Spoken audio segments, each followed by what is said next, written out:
네, 오늘 여러분들과 함께 살피는 웨스트민스터 신앙 고백서 제3장의 내용 첫 번째 시간입니다. 하나님의 영원한 작정에 관한 이야기를 할 것입니다.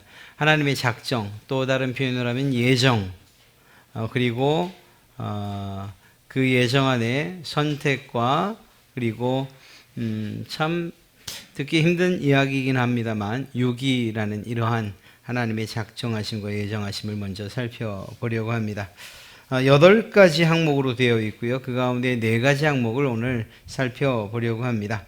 제1항은 이렇게 이야기합니다. 하나님의 영원한 작정에 대해서 하나님께서는 영원 전부터 하나님 자신의 뜻의 가장 지혜롭고 거룩한 계획에 의해서 일어날 모든 것을 자유롭고 불변하게 작정하신다. 그렇지만 그 때문에 하나님께서 죄의 조성자가 아니시며 피조물의 의지가 침해당하는 것도 아니며 제2 원인들의 자유나 우연성이 제고되는 것도 아니고 오히려 확립된다. 이렇게 하나님의 영원한 작정을 설명하고 있습니다.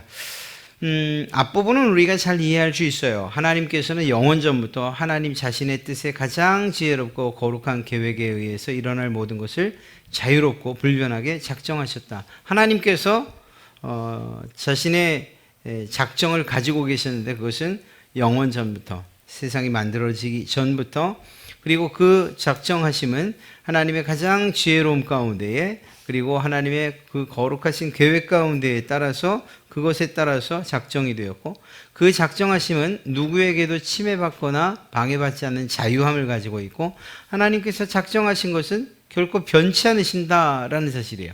이것은 우리가 충분히 이해할 수 있어요. 네, 그렇죠?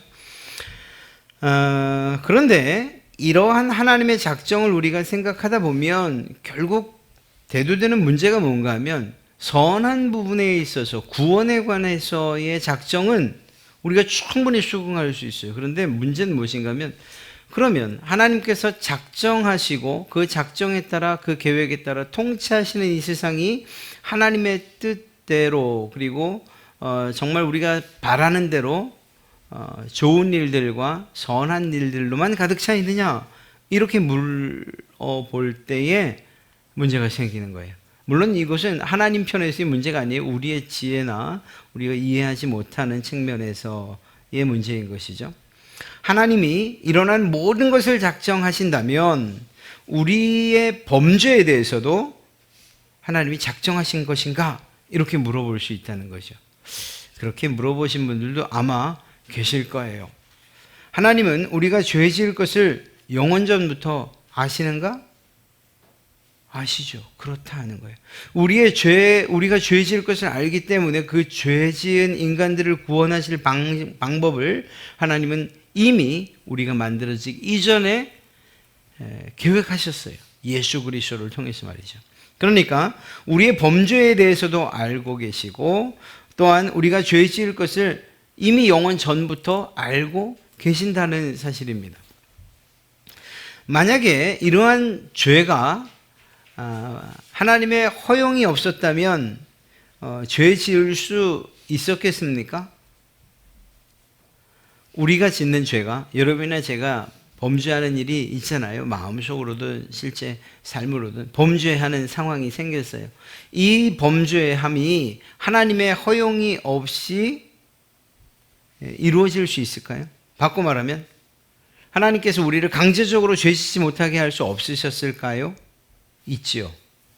하나님께서 그렇게 하실 수 있었을 거예요. 아마도 이것은 창세 때부터도 미리 예방하실 수 있었을 거예요.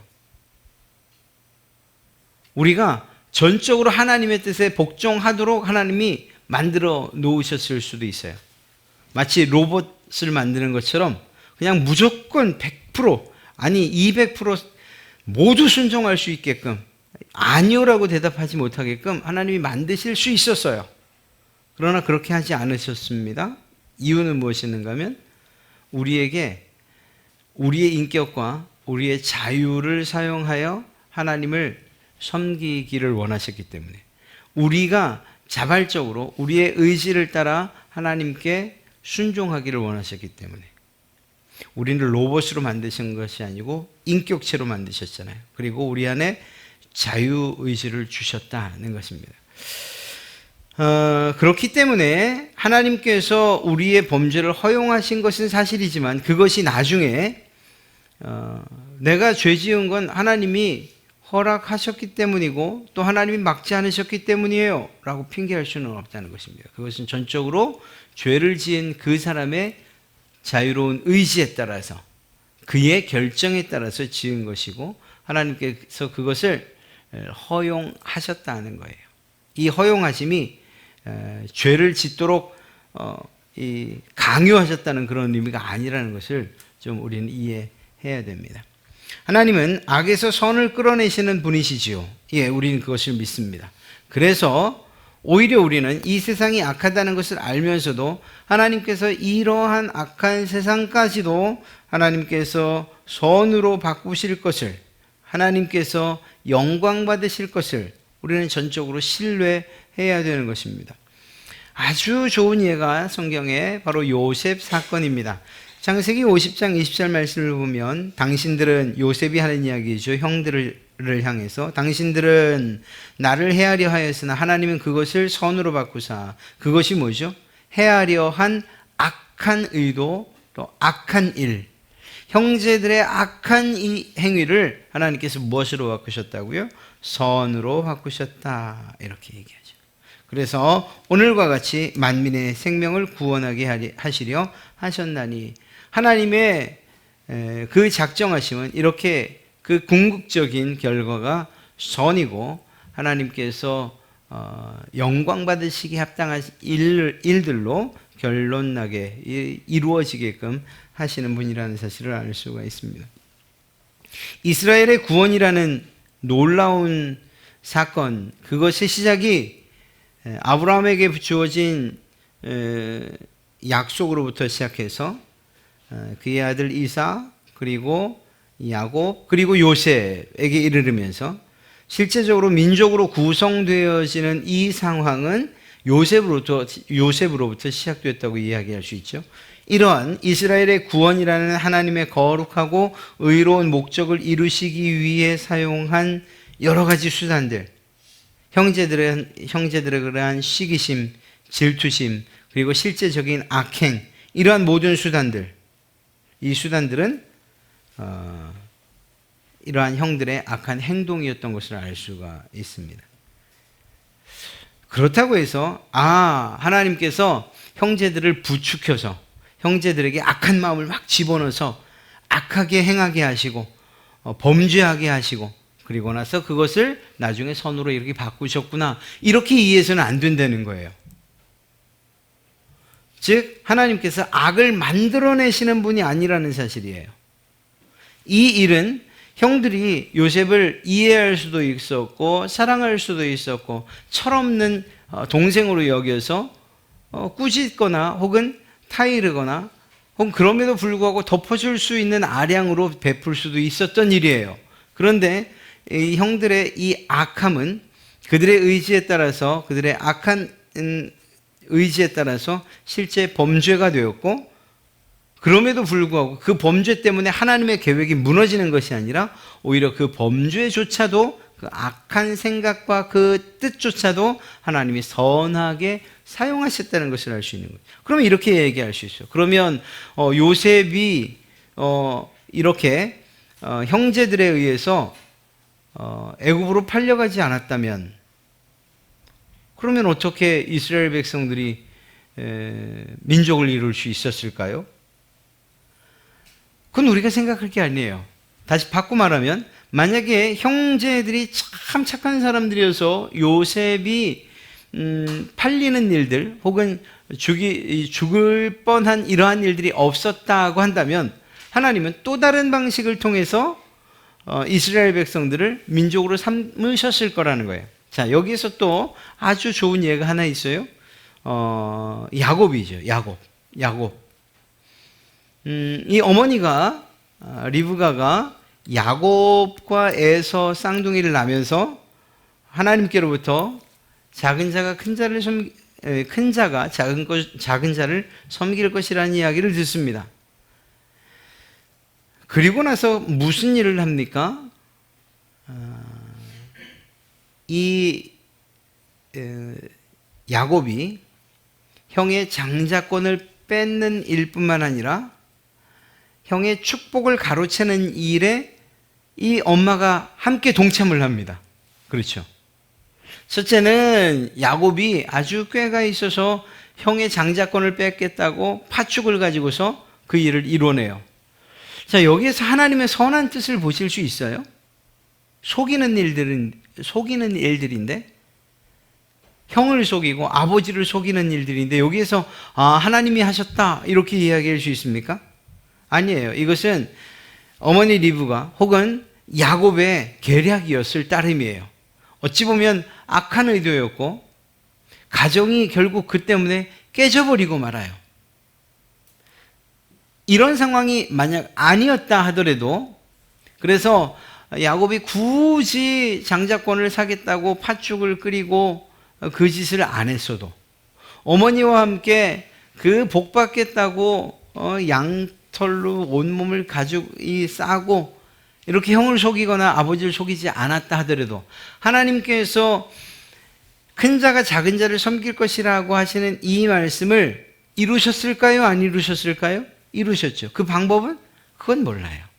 그건 성경에 기록되어 있지 않으니까 몰라요. 그러나 이러한 악한 의도 혹은 꾀를 가지고서 어떤 하나님의 뜻을 이루었기 때문에, 즉 야곱과 리브가가 그렇게 했기 때문에 라고 말할 수는 없다는 거예요. 이렇게 부단히 노력을 했기 때문에 하나님의 복을 받았다 이렇게 말할 수는 없다는 거예요.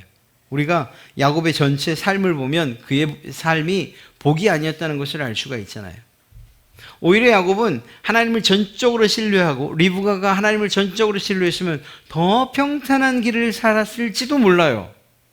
무슨 말인가 하면, 하나님께서 어떤 악한 일들이나 어떤 계략들을 통해서 하나님이 선한 하나님의 뜻을 나타내시는 건 맞지만, 이 선한 계획의 목적을 위해서 사람들을 악하게 하거나 또 악을 조성하거나 죄 짓도록 유혹하거나 하시는 그런 분은 아니라는 사실이에요. 하나님은 그럴 수 없는 분이셔요. 그 안에는 거짓이 없으시고 오직 진실하심만 있으신 분이시기 때문에 이건 하나님의 속성과 성품상 할 수 없는 일들이에요. 악을 도모하는 일 결코 할 수 없어요. 그분은 선한 분이시기 때문에. 이러한 의미를 담고 있는 것입니다. 하나님께서 죄의 조성자가 되어서 형들로 하여금 그들의 의지와 상관없이 범죄하게 하지 않으셨다는 거예요. 그러니까 이 형제들은 그럴 의도가 없었는데 하나님이 그들의 마음을 막 움직이시고 격동시키셔서 죄를 짓게 하시고, 그래서 그 결과로 결국 하나님이 선한 일을 이루셨다, 이렇게 성경을 해석하고 하나님이 이런 방식을 통해서 일하신다고 믿어서는 안 된다는 것입니다. 우리가 비록 죄를 지었으나 그러나 이 죄조차도 하나님이 선하게 바꾸신다, 그분의 목적에 맞춰서 라는 것이지, 우리가 하나님의 선한 목적을 이루기 위해서 악해져도 된다는 사실이 아니에요. 여러분이 전도를 할 때 하나님께서 우리에게 주신 그런 선한 일들을 위해서 힘으로, 그리고 내가 가지고 있는 지위와 권력을 가지고서 내 밑에 있는 사람들을 복종시키고 그래서 예수 믿게 해야지, 이런 거 옳은 태도 아니라는 거예요.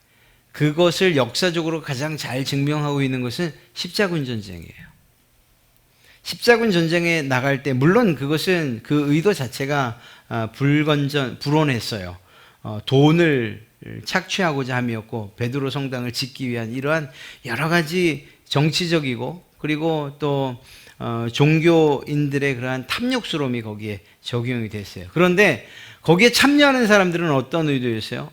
예수 그리스도의 복음을 전한다라는 이러한 기치 아래 모여들었어요. 그 십자가 아래 모여들어서 그 전쟁에 참여했던 거예요. 그러나 하나님께서 그런 방식으로 전하는 것, 하나님의 복음이 전달되는 것을 원하지 않으신다는 사실을 그들은 몰랐다는 것이죠. 하나님께서 어떤 선한 일을 이루기 위해서 악한 의도를 만드시거나 혹은 그것들을 여러분 안에 넣으시거나 시기심과 경쟁심을 통해서 여러분들이 선한 일을 하게끔 하시는 그러한 분이 아니라는 사실을 알아야 된다는 것입니다. 또 한 가지는 하나님의 뜻으로 인해서 형들의 의지가 침해당하지 않는다는 거예요. 이게 무슨 말인가 하면요. 그러면 형제들이 그러니까 하나님께서 그들의 마음을 악하게 혹은 또 시기심을 넣어서 요셉을 만약에 팔게 하셨다면 그러면 이 형들은 하나님의 이러한 강제적인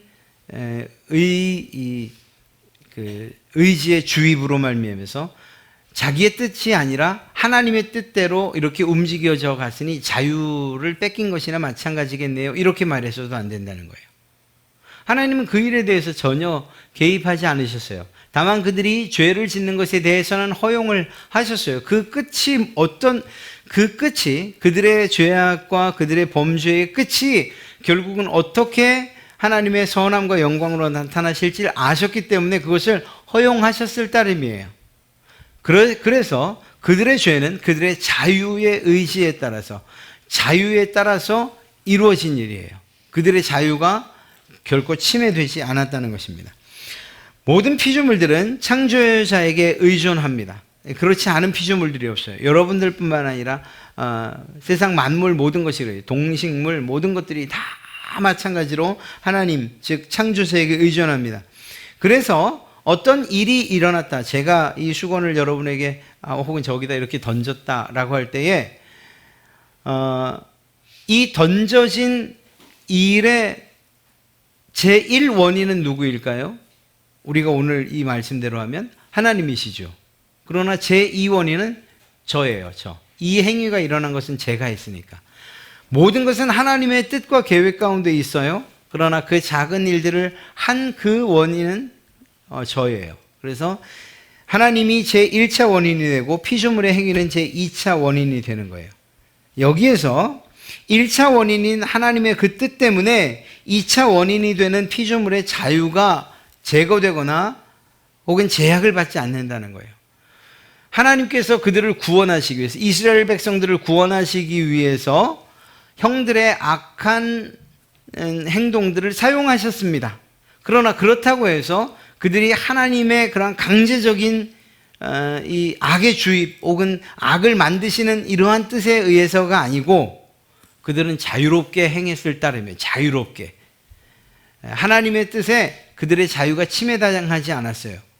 비록 그것이 악한 의도였습니다만 즉 다시 말해서 제2 원인은 결코 하나님의 이러한 뜻 때문에 그 자유가 침해되지 않아요. 그래서 결론적으로 그 모든 책임은 누구에게 있는 것일까요? 그에게 있는 거예요. 하나님에게 원인을 돌릴 수 없어요. 어렵지만 그러나 성경이 그렇게 이야기하고 있어요. 자, 두 번째 항목입니다. 하나님께서는 가정된 모든 조건에서 발생할지 모르는 혹은 발생할 수 있는 것은 무엇이든지 아실지라도 그는 어떤 것을 작정하실 때 그것을 장래일로 예시했거나 그런 조건들의 근거에서 발생할 것이라고 예시했기 때문에 어떤 것을 작정하신 것이 아니다. 이것을 좀 쉽게 말씀드리면 이런 거예요. 하나님은 과거나 현재나 미래의 모든 것을 아시고 존재하는 모든 것뿐만 아니라 존재할 수 있는 모든 것도 아시는 분이시죠. 이것까지는 우리가 이해가 되죠. 사실 하나님 안에서 과거, 현재, 미래는 의미가 없다고 했어요. 하나님이 시간까지도 만드신 분이기 때문에 그분에게는 이러한 과거, 현재, 미래가 있을 수가 없어요. 그러나 우리의 관점에서 하나님은 과거도 하시고 현재도 하시고 미래도 하시고 또 존재하는 모든 것뿐만 아니라 앞으로 존재할 것까지도 다 하시는 분이에요. 여기까지는 우리가 이해 가능해요. 그렇죠? 그렇기 때문에 하나님은 모든 우리 편에서 일어날 수 있는 우리가 우연이라고 말하는 모든 것들을 아시지만 동시에 하나님 자신에게 있어서는 어떤 것도 우연일 수 없어요. 하나님에게 이거 하고 보니까 아이고 이거 내가 하길 잘했네 라고 하시는 그러한 이 말이 가능할까요? 하나님께서 말씀하시길 야 그때는 몰랐는데 해놓고 보니까 참 잘했네. 에이 이건 하지 말걸. 이런 말씀을 하나님이 하실 수 있으실까요? 없단 얘기예요. 없단 얘기. 하나님에게는 우연이 없어요. 우리 편에서는 우연이라고 하는 것들이 혹여 일어날 수 있을지 모르지만 하나님 편에서 볼 때는 우연이 없어요. 그래서 제가 여러분에게 지난번에 말씀드렸던 거예요. 우리가 우리의 말 습관도 좀 조심하자. 이거 운이 좋았어요. 재수가 없다 보니까 이런 얘기하지 말자 그랬죠. 우리 편에선 할 수 있어요. 그러나 우리가 하나님을 믿는 사람이고 하나님을 신뢰하는 사람들인데 그래서 하나님께서 우리의 모든 생사화복을 주관하시고 우리를 주권적으로 통치하시는 분이라는 사실을 알면서 이거 우연히 일어난 어떻게 이런 우연이 있을 수 있지? 라고 말하는 것은 마치 하나님께서 생각도 못했는데 이거 해놓고 보니까 참 잘했네. 그때 이렇게 하길 잘했네. 라고 하시는 분이라고 인정하는 것과 같다는 의미죠. 그래서 그런 말을 하지 말자고 한 거예요. 우리는 하나님 편에서 세상을 바라볼 수 있는 그런 관점들을 가지고 있는 사람들이니까 말이에요. 그렇습니다. 우리 편에서는 우연성들이라고 하는 그것들이 있다고 아시지만 그러나 실제로 하나님 자신에게는 그 어떤 것도 우연일 수 없다라는 것입니다. 하나님은 장래 사건이나 가능성에 대한 지식에 기초하여 어떤 것을 작정하시지 않는다. 미리 작정하셨기 때문에 그것을 미리 아실 뿐이라는 거예요. 이것을 어떤 한 사건의 예를 들어서 이야기하면 이해가 쉬워요. 야곱과 에서가 어머니 뱃속에 있을 때에 어떤 선한 일이나 어떤 악한 일을 행하기 전에 하나님은 큰 자가 작은 자, 어린 자를 섬길 것이라고 말씀하셨어요. 여러분, 태 속에 있기 전에 태어나기 전에 어머니 뱃속에 있을 때 그들이 어떤 행동들을 악하거나 선한 일을 하기 전에 이미 하나님께서 그렇게 말씀하셨다고요. 바꿔 말하면 야곱과 에서가 행할 일들을 장래 정하시고 그래서 그 일들을 보시고 나서야 그러니까 에서가 야곱을 섬기게끔 내가 될 것이라고 말하지 않았냐 이렇게 말씀하시는 분이 아니라는 거예요. 그러니까 우리의 행동이나 우리 사람들의 어떠한 의지나 행동 이런 것들을 기반으로 하나님이 장래 일에 이 나타날 일들을 계획해서 어떤 것들을 미리 계획하신 분이 아니라는 것입니다. 장래 일을 작정해 놓으시고 그것을 통해서 야곱을 사랑하시고 에서를 미워하신 것이 아니라는 거예요. 오히려 우리들 생각에는 그들이 태어나기 전이나 태어나서 한 일들을 보면 사랑받을 거는 그리고 또 대범하고 남자다운 건 에서잖아요. 호탕하고 참 속이기 좋아하고 이거 어떻게 하나님이 이런 사람을 사랑하셨을까 싶은 게 야곱이잖아요. 그럼에도 불구하고 그들이 태 속에 있을 때 어떤 일들을 행하기도 전에 즉 장래에 어떤 일들이 일어나기도 전에 하나님은 그들을 이미 계획하셨어요. 그렇죠? 그래서 야곱을 사랑하고 에서를 미워한다라고 이야기하셨던 거예요. 그것은 그들의 행위에 근거한 것이 아니고 전적으로 하나님의 계획하심에 근거하신 것이라는 것을 알 수가 있는 거죠.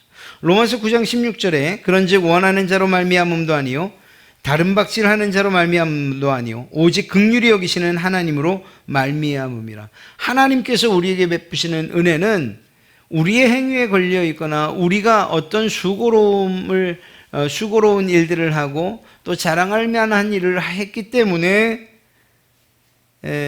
우리가 하나님의 자녀된 것이 아니라는 거예요. 전적으로 하나님의 뜻으로 말미암음이라는 것입니다. 긍휼히 여기시는 하나님으로 말미암아 우리가 하나님의 자녀가 되었다는 사실이에요. 그래서 우리는 자랑할 수 없어요. 교만할 수 없어요. 우리 편에서 우리가 하나님의 자녀된 이유를 찾을 수 없기 때문입니다. 에베소서 1장 5절 우리가 읽은 말씀에는 그 기쁘신 뜻대로 하나님의 기쁘신 뜻대로 우리를 예정하신 거예요. 그리고 그 예정하신 것을 이루어 가시는 거예요.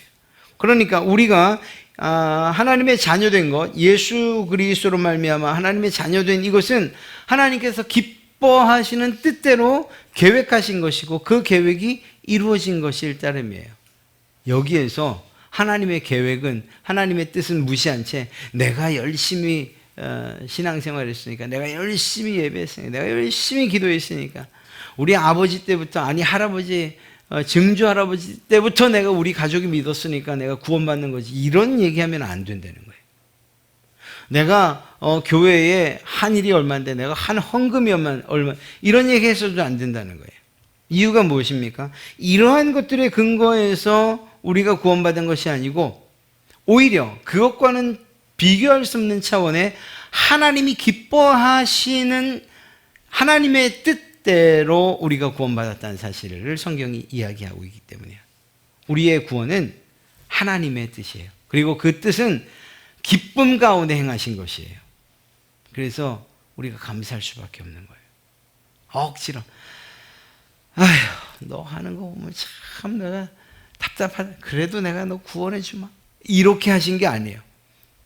우리가 어떤 존재인지 알고 얼마나 부패하고 타락한지 알지만 그럼에도 불구하고 우리를 구원하시기를 기뻐하신 하나님의 뜻이 있었어요. 그리고 그 뜻이 여러분에게 이렇게 베풀어진 거예요. 그러니까 우리가 감사할 수밖에 없는 일이죠.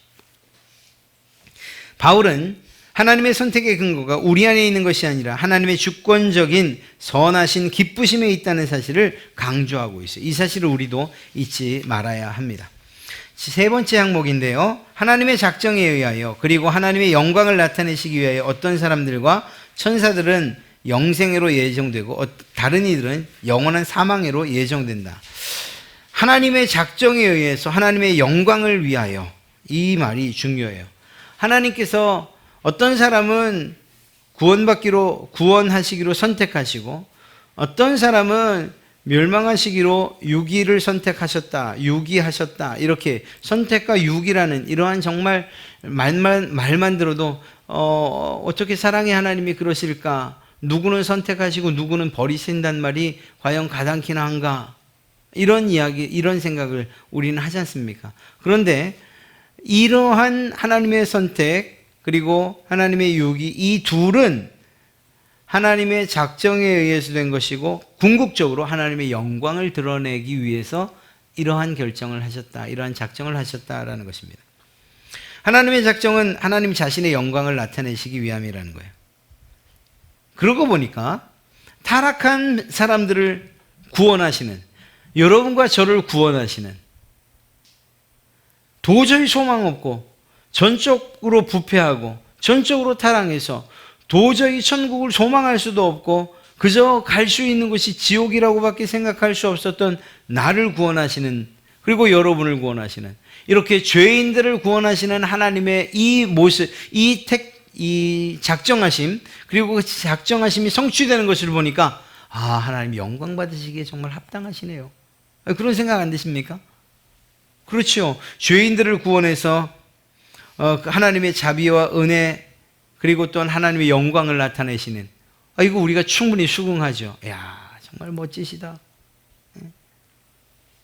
죽을 수밖에 없는 사람들을 살리시는, 영원한 저주 가운데 있을 수밖에 없는 자들을 영원한 축복 가운데로 이끄시는 하나님, 찬송 받으십시오. 이거 가능해요. 그런데 문제는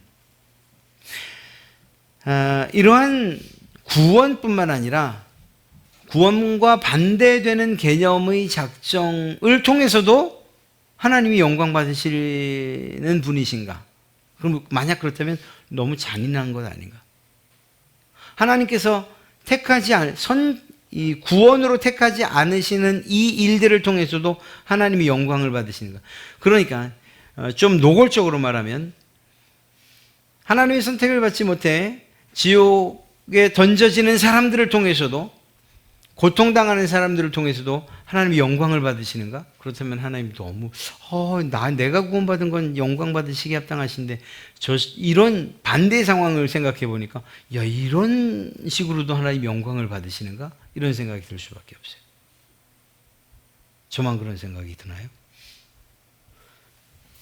그런데 이 일에 대해서 단순하게 어떤 사람은 구원하시고 어떤 사람은 버리셨다, 그리고 그들을 영원한 형벌 가운데 두셨다라는 이러한 정말 이분법적인 그러한 관점이 아니고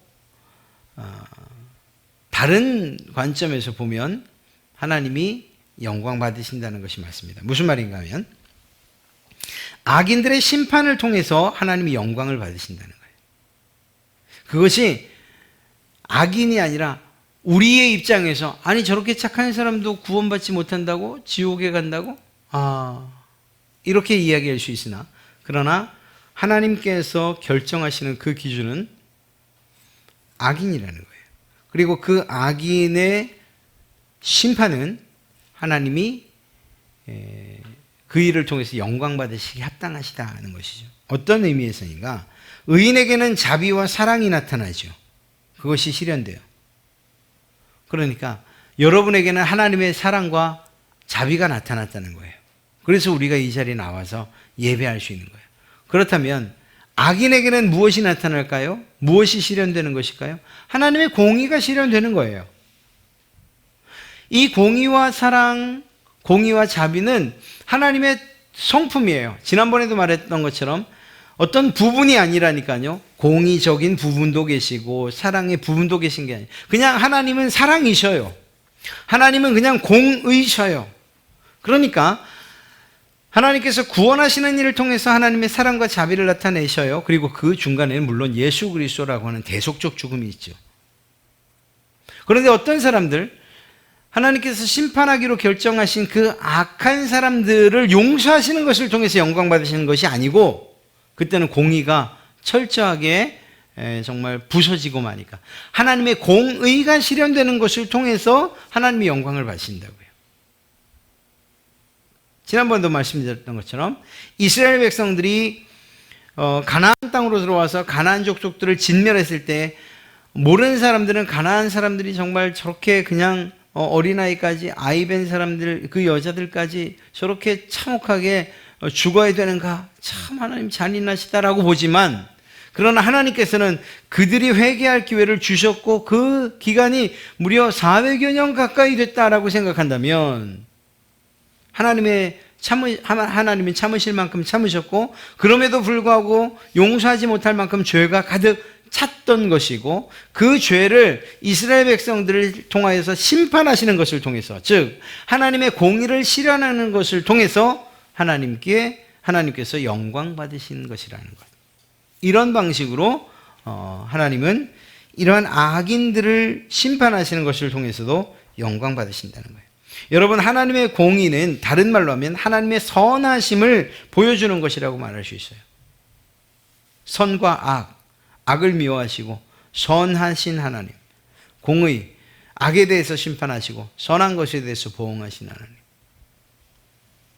이러한 하나님의 공의가 입증될 때 하나님이 영광 받으시는 것이죠. 그러니까 악인들을 통해서도 그들의 심판을 통해서도 하나님은 마땅히 영광 받으신다는 것입니다.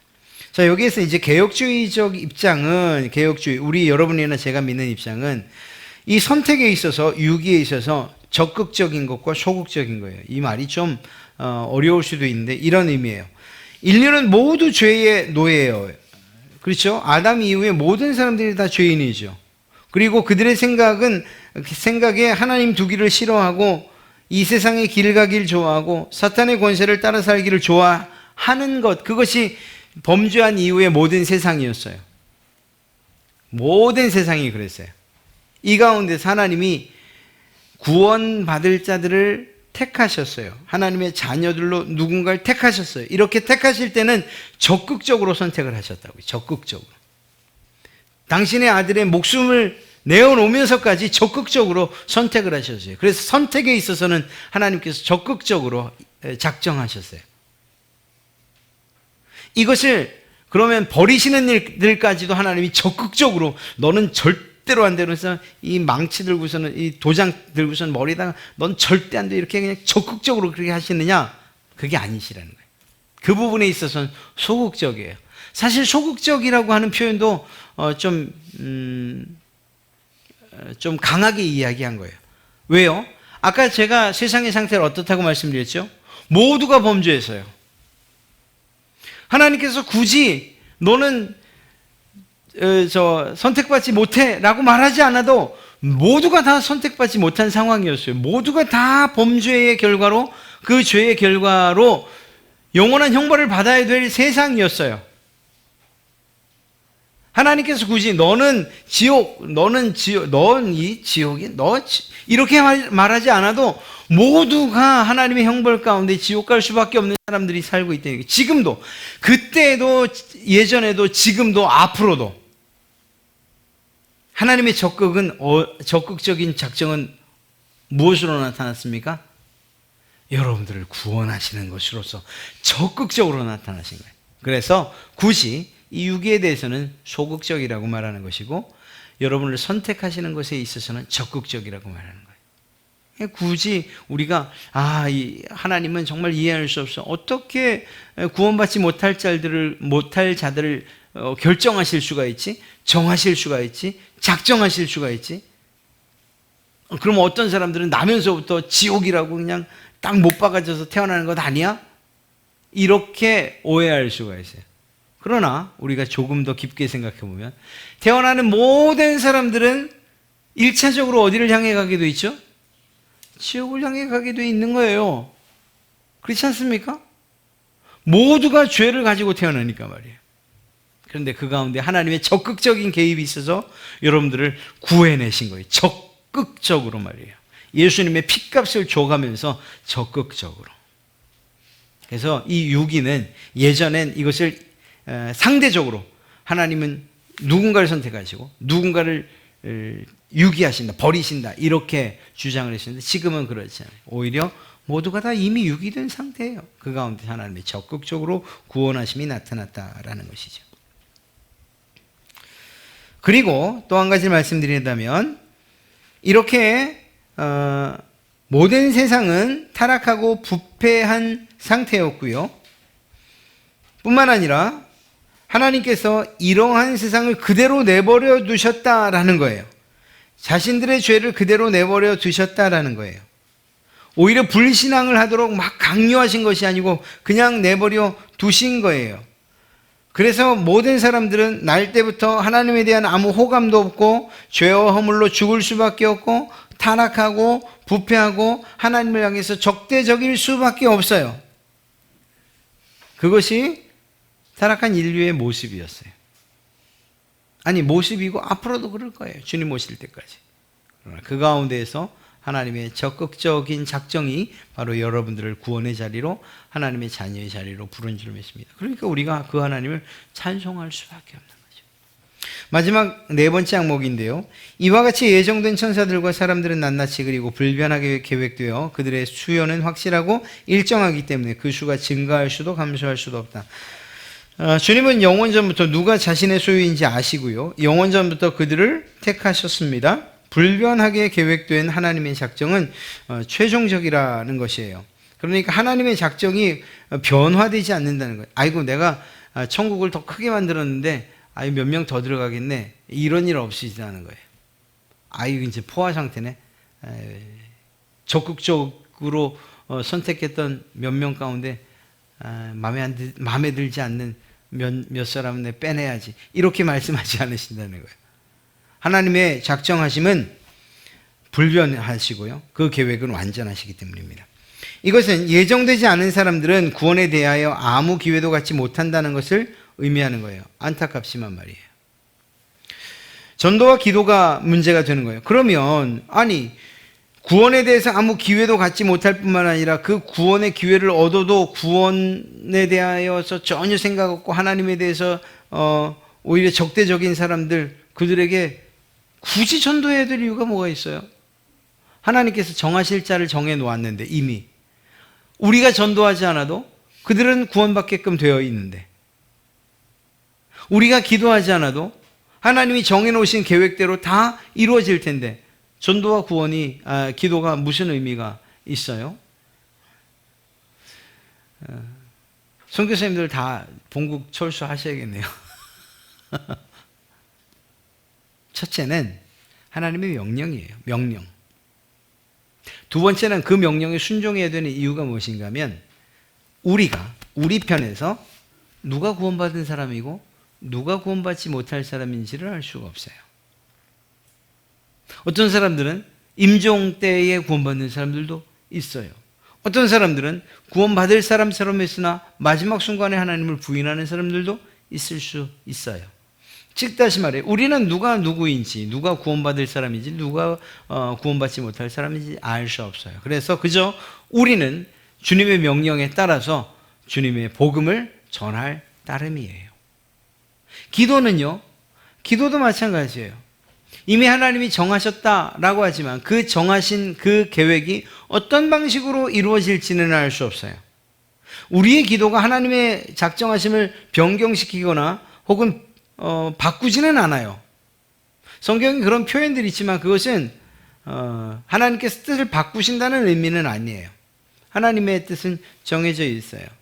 그러나 그 기도를 통해서 첫째는 하나님과 우리 사이의 관계가 아주 긴밀해지고, 그리고 또한 하나님의 도우심을 구할 수가 있고, 또 더 나아가서 앞서 말씀드린 것처럼 하나님의 주님의 명령이에요. 그 명령에 순종하는 의미로 우리는 마땅히 기도와 전도에 힘써야 할 것입니다. 주권적인 하나님이 우리에게 하라고 명령하신 것을 우리가 무시하기보단 도리어 그것에 열렬히 참여해야만 할 것입니다. 주님께서도 그러셨잖아요. 요한복음 17장 9절에 내가 비옵는 것은 세상을 위함이 아니요 내게 주신 자들을 위함이니이다. 그들은 아버지의 것이로소이다. 주님께서도 이러한 하나님의 명령에 따라 기도했고, 또 하나님께서 택하신 자들 그들의 구원을 위해서 끊임없이 기도했던 것을 보게 됩니다. 그리고 그 기도에 놀랍게 역사는 하나님을 보게 되죠. 더 중요한 한 가지를 말한다면 어떠한 문제가 생겼어요. 이런 A라고 하는 문제가 생겼어요. 여러분들이 다 기도했어요. 이 문제의 해결을 위해서. 저는 기도하지 않았어요. 근데 이 문제가 해결됐어요. 이 문제가 해결되는 것을 통해서 하나님께서 일하셨다는 것을 깊이 경험하는 사람들은 누굴까요? 바로 여러분들이에요. 저는요, 하나님의 일하심에 대해서 전혀 공감하거나 하나님의 일하심, 그분께서 우리를 위해서 하신 일들에 대한 감흥을 아마 느끼지 못할 거예요. 그러면 여러분들의 감사와 제 감사의 차이는 클 수밖에 없죠. 그런 의미에서 우리는 기도에 함께 동참해야 되는 것입니다. 하나님의 작정에 대한 네 가지 항목 저희가 살펴봤고요. 다음 주에도 역시 네 가지 항목을 살펴볼 겁니다. 하나님의 작정은 결국 하나님께서 그 모든 작정을 통해서 영광 받으신다는 거예요. 여러분들을 구원하신 이 일도 하나님께서 여러분들의 구원을 통해서 여러분들이 정말 신실한 그리스도인을 사는 것을 통해서 하나님께서 영광 받으실 것이라는 사실들을 꼭 기억하십시오.